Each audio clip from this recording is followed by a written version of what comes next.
اللہ الرحمن الرحیم الاخلاء یومئذ بعضهم لبعض عدو الا المتقین۔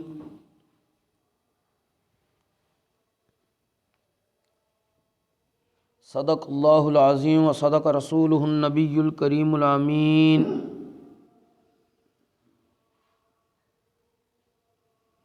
ان اللہ و ملائکتہ یصلون علی النبی یا ایہا الذین آمنوا صلوا علیہ وسلموا تسلیما۔ الصلاة والسلام علیک یا رسول اللہ وعلی آلک واصحابک یا رحمۃ للعالمین۔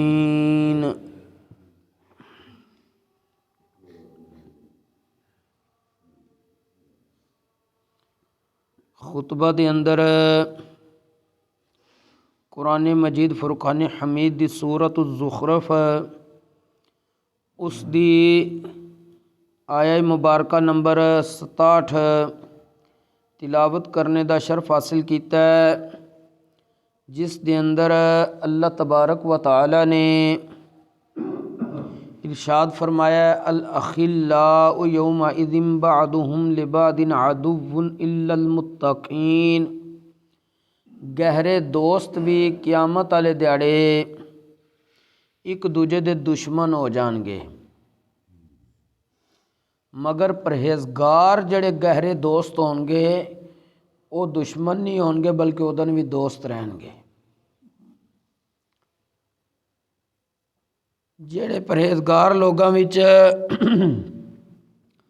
شامل نے انہاں چوں ایک ہستی دا نام حضور غوث سمدانی شاہ جیلاں سیدنا عبد القادر رضی اللہ تعالیٰ عنہ المعروف غوث اعظم، آپ دی ذات والا صفات بھی ہے، آپ دا کردار اور تعلیمات بے غبار ہے۔ آپ دیاں کتاباں لکھیاں ہوئیاں اگر بندہ پڑھے وہ قرآن و حدیث دا نچوڑ نے۔ آپ نے کسے کتاب وچ کسے بندے نوں شریعت دی مخالفت دی اجازت نہیں دیتی، عمل صالح دے وچ کوتاہی اور غفلت دی اجازت نہیں دیتی، بلکہ آپ نے ہمیشہ اس چیز دی تلقین کیتی ہے کہ اے بندہ مسلمان ہمیشہ اسلام دے تمام احکامات تے عمل پیرا رہ۔ آپ دی کتاب فتوح الغیب اس دے اندر آپ نے مختلف عنوانات دے نال چیزاں بیان فرمائیاں نے۔ انہاں وچوں ایک چیز کہ اج اگر اسی دیکھیے کہ انسان غور و فکر کرے تے ہر وقت اللہ تبارک و تعالیٰ دیاں بے شمار رحمتاں اور نعمتاں انسان نو نصیب ہو رہیاں نے۔ جسمانی نعمتاں الگ نے، روحانی نعمتاں الگ نے، اس تو علاوہ نوازشات اور عطاواں رب دیاں الگ نے۔ اگر انسان انہاں نو شمار کرنا چاہے تو گنتی ختم ہو سکتی ہے، لیکن ان نعمتاں دی تعداد ختم نہیں ہو سکتی۔ اللہ تبارک و تعالیٰ نے خود قرآن کریم میں ارشاد فرمایا وَإِن تَعُدُّوا نِعْمَةَ اللَّهِ لَا تُحْصُوهَا، اگر تسی اللہ دیاں نعمتاں نو گننا چاہو تو گن نہیں ہو سکتے۔ اسے انسان نو اگر کوئی انہاں احسانات دے نال بعض اوقات اللہ تبارک و تعالیٰ دی طرفوں کوئی آزمائش آ جائے، کوئی بیماری لگ جائے، کوئی خوف تنگ دستی، کسے عزیز پیارے دی وفات دی آزمائش آ جائے تے بعض اوقات صبر کرنے دی بجائے شکوہ اور شکایتاں کرتا ہے۔ تو حضور غوث سمدانی رضی اللہ تعالی عنہ آپ نے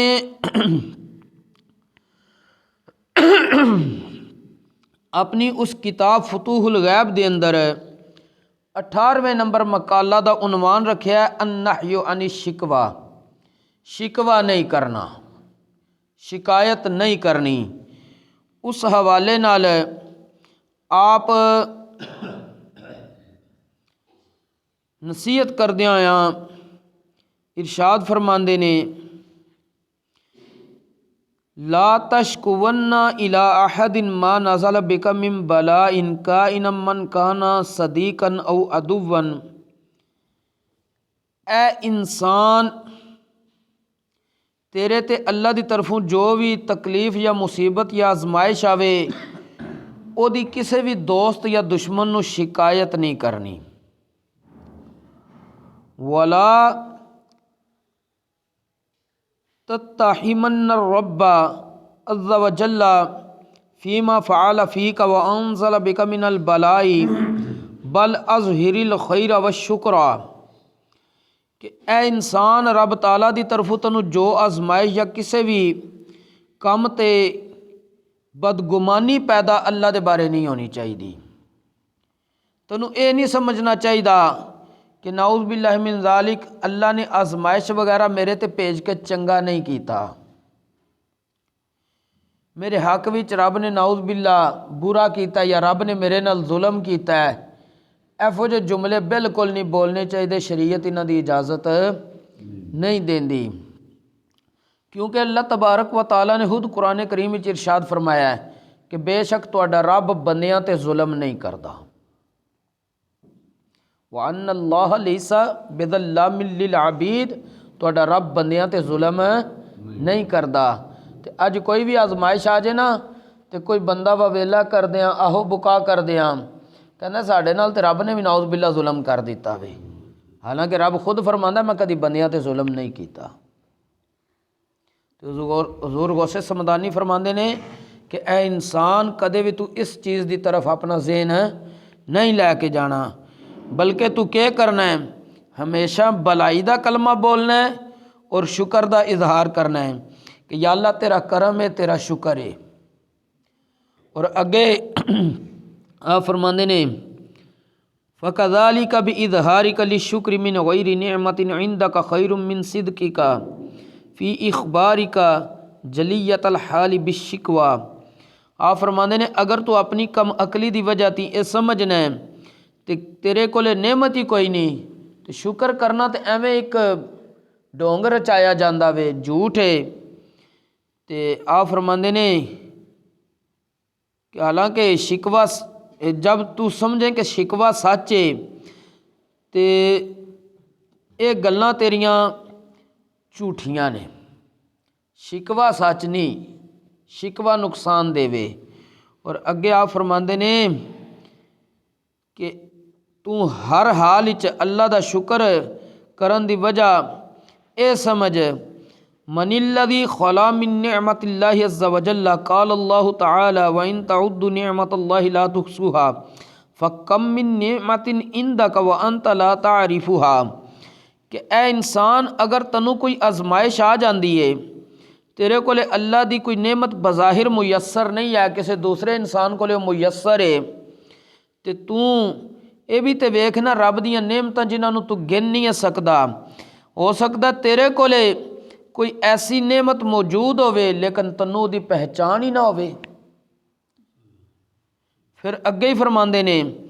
کیف یشتقى منہ عز وجل وهو ارحم الراحمین وخیر الحاکمین حکیم خبیر رعوف الرحیم لطیف خبیر لطیف بعبادہ ولیس بظلام للعبید۔ آپ فرماندے نے رب العالمین دی بارگاہ تو کیویں گلا شکوہ کر سکنا ہے، حالانکہ رب دی ذات ہوے جڑی تمام رحم کرنے والیاں تو زیادہ رحم کر دی ہے، رب تمام فیصلہ کرن والیاں تو بہترین فیصلہ فرماندا ہے، رب دی ذات حکمت والی ہے، رب دی ذات خبر رکھنے والی ہے، مہربان ہے، رحم کرنے والی ہے، اور باریک بینی نال اپنے بندیاں دے معاملات دی خبر رکھ رہی ہے، مہربان ہے رب اپنے بندیاں تے، انہیں کدی بھی بندیاں تے ظلم نہیں کیتا۔ پھر نال ہی فرماندے نے کہ کیا حل تتہم الوالدہ ترحیمہ، کدی ویکھیا جے کہ جڑی ماں اپنے بچے تے رحمت اور شفقت کر دیے، کسے بچے نے اپنی ماں دی طرف اگر ماں دی طرفوں کوئی اس نو ڈانٹ وغیرہ پلائی جائے، ڈانٹ ڈپٹ ہوئے تے او اپنی ماں تے تہمت لاندا ہوئے، کوئی شکوہ کردا ہوئے، تے پھر نال ہی آپ فرماندے نے کہ نبی کریم علیہ السلام نے تے ارشاد فرمایا وے اللہ ارحم بعبدہ من الوالدۃ بولدہا، کہ اللہ تبارک و تعالیٰ دی ذات او ذات ہے، او دی شان او شان ہے کہ او جتنا بچے نال ماں پیار کر دیے، رب اس تو بھی کروڑ ارب ہا درجہ زیادہ رحم فرماندا وے۔ فرماندے جس ویلے ایک شفقت کرنے والی، رحمت مہربانی کرنے والی ماں تے کوئی تہمت اور شکوہ نہیں کردا، تو پھر احکم الحاکمین دیاں بارگاہ میں تسی شکوے کیوں کر دے ہو؟ پھر آپ نے دوسری حدیث پاک دے مطابق ارشاد فرمایا کہ پوری مخلوق دیاں شفقتاں اور مہربانیاں اکٹھیاں کیتیاں جان تو پھر اللہ تبارک و تعالیٰ دی رحمت ولو ویکھیا جائے تو او پوری کائنات اور مخلوق دیاں شفقتاں اور رحمتاں نو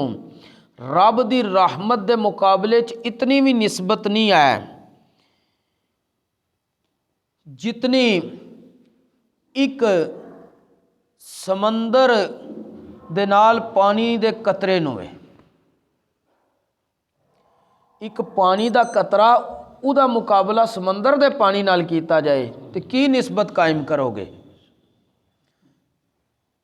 حضور غوث سمدانی فرماندے نے کہ رب دی رحمت پوری کائنات دے لوکاں دی رحمت اور مہربانی نال جس وقت تساں نسبت کرو گے تو جیڑی ایک قطرے پانی نو سمندر دے پانی نال نسبت ہے، او بھی نسبت کائنات دے لوکاں دی رحمت دی رب دی رحمت نال نہیں ہے۔ کیوں؟ آپ فرماندے نے کہ کائنات والے لوگاں دی رحمت دی انتہا موجود ہے کہ انہاں لوکاں نے بھی فنا ہو جانا ہے، انہاں دے معاملات بھی ختم، لیکن رب دی ذات باقی ہے، فانی نہیں ہے۔ جس وقت او دی ذات باقی ہے تو او دی رحمت دی بھی انتہا کوئی نہیں ہے، او دی رحمت بھی باقی ہے۔ اس واسطے آپ فرماندے نے اے انسان کدی بھی رب دی بارگاہ وچ شکوہ اور شکایت نہیں کرنی۔ یہ ساریاں چیزاں ذکر کرن تو بعد آپ فرماندے نے کہ اگر انسان مشکلات وچ ملنے والے اجر و ثواب تے غور کرے اور تربیت یافتہ لوگاں دی سنگت اختیار کرے تو اس انسان نو صرف ذہنی سکون حاصل نہیں ہوئے گا، بلکہ چھوٹی تو چھوٹی آزمائش تے وڈی تو وڈی مصیبت بھی او دے حق وچ ڈیراں بلائیاں اور ثواب دا ذریعہ بن جے گی، کیونکہ چنگیاں دی سنگت انہوں صبر اختیار کروائے گی۔ تو جس وقت صبر اختیار کرے گا تو انسان کامیاب ہے۔ علماء نے لکھیا ہوئے کہ بندہ مسلمان دی کتنی قسمت اچھی ہے کہ اے شکر کرے تم ہی اجر لوے گا، صبر کرے تم ہی اجر ملے گا، اور شریعت نے یہ حکم دیتا ہے نعمت ملے شکر کرو، آزمائش آوے صبر کرو۔ جس وقت انسان ان دو چیزاں تے عمل کر رہا ہے، کوئی نعمت ملی ہے شکر کر رہا ہے اجر مل جائے گا، اور اگر کوئی آزمائش آئی ہے صبر اختیار کرے گا اجر مل جائے گا۔ اللہ کریم سانو اولیاء کرام دی تعلیمات دے مطابق زندگی بسر کرنے دی توفیق نصیب فرمائے۔ وما توفیقی الا باللہ۔